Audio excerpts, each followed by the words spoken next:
Hey everyone, I am so glad you are here to join me for our next chapter in our story. If you remember last week, we briefly talked about Dr. Becker, and we ended with knowing that something big was going to take place in the Congo. We learned that there was going to be a big explosion in his life and really in the lives of many Africans and even around the world. And we're going to learn about how God used this big thing to take place in Dr. Becker's life to grow his faith and to grow him and the Lord. So we're going to learn about that this week, and in our next chapter, we're also going to learn more about Dr. Becker. So let's get started with chapter 4. The Congo explodes. It was a little after 5 a.m. when Dr. Becker opened his Bible one day at the beginning of January 1960. He knew that by reading the Bible and praying, God would show him how to handle the problems the Oicha station and the whole mission faced. Not only was he a doctor, but he was now also the field director for Africa Inland Mission. The Belgian Congo was in turmoil. Many nations of the world knew that the Congo was rich in ivory, gold, tin, copper, diamonds, and rubber. Some nations wanted Congo. Many African leaders wanted Congo. And the people of the Congo wished to be free to rule themselves. Some of the would-be leaders, in their frustration to gain power, became terrorists. There was unrest everywhere, even on the mission stations. Many of the Belgian doctors fled the country. The hospital at Oicha was crowded with patients. Dr. Becker opened his Bible to Exodus and began reading. "Fear ye not, stand still and see the salvation of the Lord, which he will show you today." He underlined the words before continuing his devotions. Then, after praying, he began a busy day seeing patients and handling mission business. On June 30th, 1960, the Belgian Congo celebrated Independence Day from the rule of Belgium. Before and after this time, every so often, the Congo erupted in tribal wars and conflict with the government. The people had wished to be free, but they had not been prepared for freedom. By July, all the news was alarming.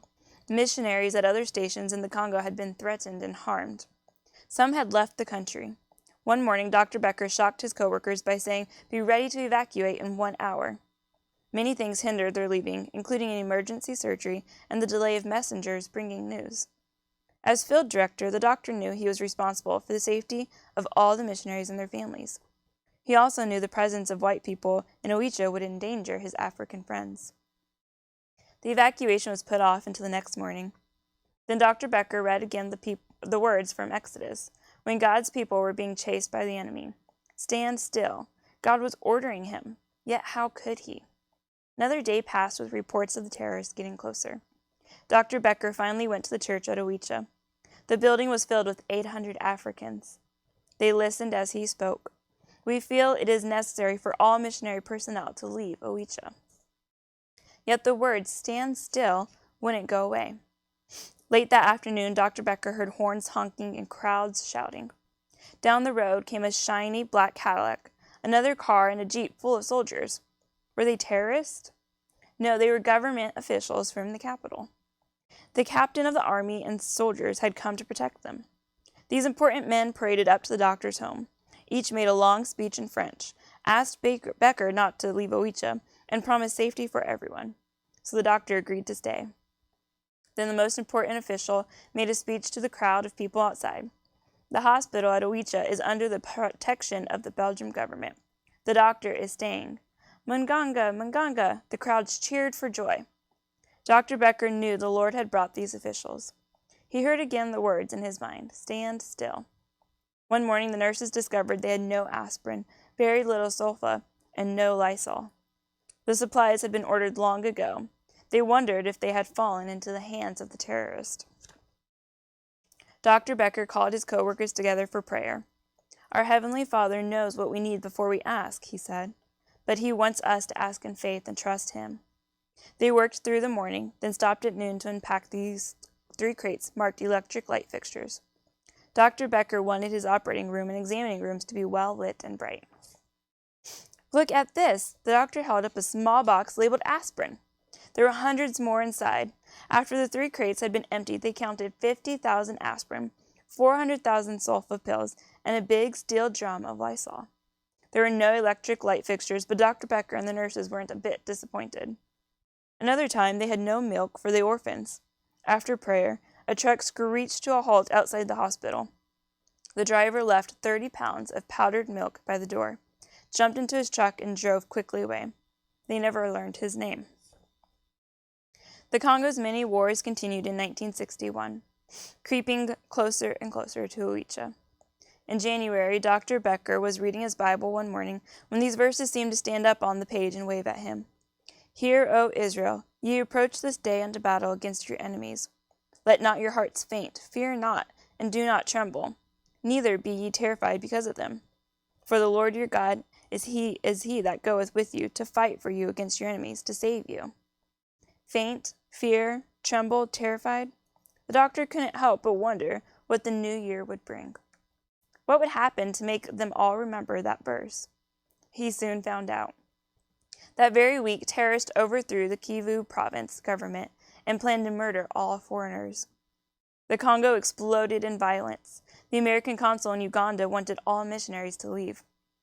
130 African inland mission missionaries were alerted. Hundreds of other missionaries in northeast Congo prepared to flee. As field director for the Congo, 66-year-old Dr. Becker knew he must set an example. This time they must go. Other missionaries arrived at Oicha after leaving their stations. In the dark of early morning, 9 cars full of women, children, and men evacuated. They headed for a secret crossing point which would put them safely in Uganda. Driving toward Benai, they reached the border, and they began to ford the shallow river. A crowd of police and tribesmen leaped out of the tall grass and surrounded those who had not crossed the border into Uganda. The government administrator from Benai was their leader. "Turn back to Congo," he shouted.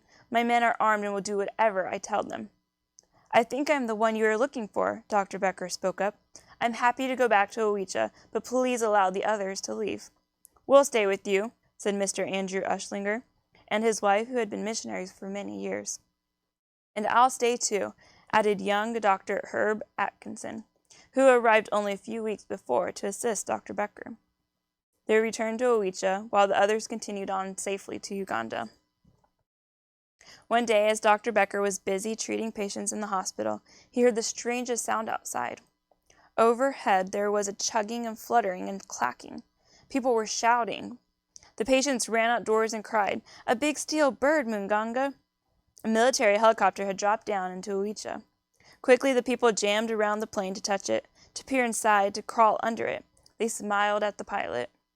Dr. Becker hurried over to greet him. The pilot was not smiling. "I have orders to evacuate you at once." The 2 doctors and Andrew Ushlinger shook their heads. "No, thank you." Dr. Becker explained to the surprised pilot how he felt. "There does not seem to be any trouble here at Oicha. We are trusting God, and he does not seem to be telling us to leave at this time." The pilot stared at the obviously crazy missionaries and then left. Dr. Becker returned to the work he loved. But one day he heard cries that started evacuations all over again. "The Simbas are coming! The Simbas are coming!" Simba is the Swahili word for lion. African nationals calling themselves Simbas disguised themselves in animal skins with claws over their heads. They leaped from trees upon their victims, killing and mutilating. At first, they preyed upon simple villagers. Then the Simbas organized. Their wicked leaders gave them machine guns and bazookas and told them no bullet could hurt them. In Oriental Province, to the north, a battle between Simbas and the political party left 12,000 Congolese dead. 5 of the mission stations fell to the terrorists. Closer and closer they came to Oicha. In 1964, they invaded Stanleyville, only 2 days' travel away from Oicha. The American embassy in Uganda ordered all Americans to leave Congo. Dr. Becker knew the Simbas would never permit missionary work to continue. By staying at Oicha, he would make it dangerous for the national Christians. Over the Oicha radio, he broadcast a very short, farewell message to all. Then he was gone. At age 70, after 35 years in the Congo, Dr. Becker and his wife were evacuated by truck to safety of Uganda. Oicha was left without their beloved doctor. The people could hardly believe he was gone. Then Yonama, the African medical director, escaped with the medical staff and their families. 200 people, those left at Oicha, could look to God alone for help. The Simbas pounced upon Oicha, surrounding it with 20 armored cars besides big guns. The very sick patients could do nothing but crawl under the beds. 7 Christians were shot, one of them a teacher. The top names on the list for execution were Dr. Becker and Unama. Christians ran into the Ituri forest. They crawled deep into the bushes and lived in hollow trees. Medical work came to a halt. The crippled leprosy patients who could not run lay on the floor in their huts, listening to gunfire and to screaming. After the Simbas wrecked all they could, they left. In Bunia, they arrested and tortured Christians. 2,000 people there were killed. But the worst fighting between Simba terrorists and government troops took place at Oicha. Weeks later, people returned to Oicha, a few at a time. Benjamina, now a strong Christian, encouraged the people and started up some of the medical work. The believers were left without Dr. Becker, but Dr. Becker's God was present in Oicha. Benjamina and the Christians knew God would help them, but they didn't know the surprise God had planned for them. And that's the end of our chapter 4 for today, and we learned just what took place in Dr. Becker's life, how sad it was that he had to leave the place that he knew God had called him, but he knew it was what was best for him and for those around him, for his friends, and for the other Christians there in the Congo. Sometimes we don't always like to do the things that the Lord asks us. We don't always feel like it's the right thing to do, but we know that God's choices are always best for our lives. And so next week we're going to learn about what God did in the Congo and in the Christians that were left there by themselves. We're going to learn how the Lord worked in their lives. Thank you for joining in today.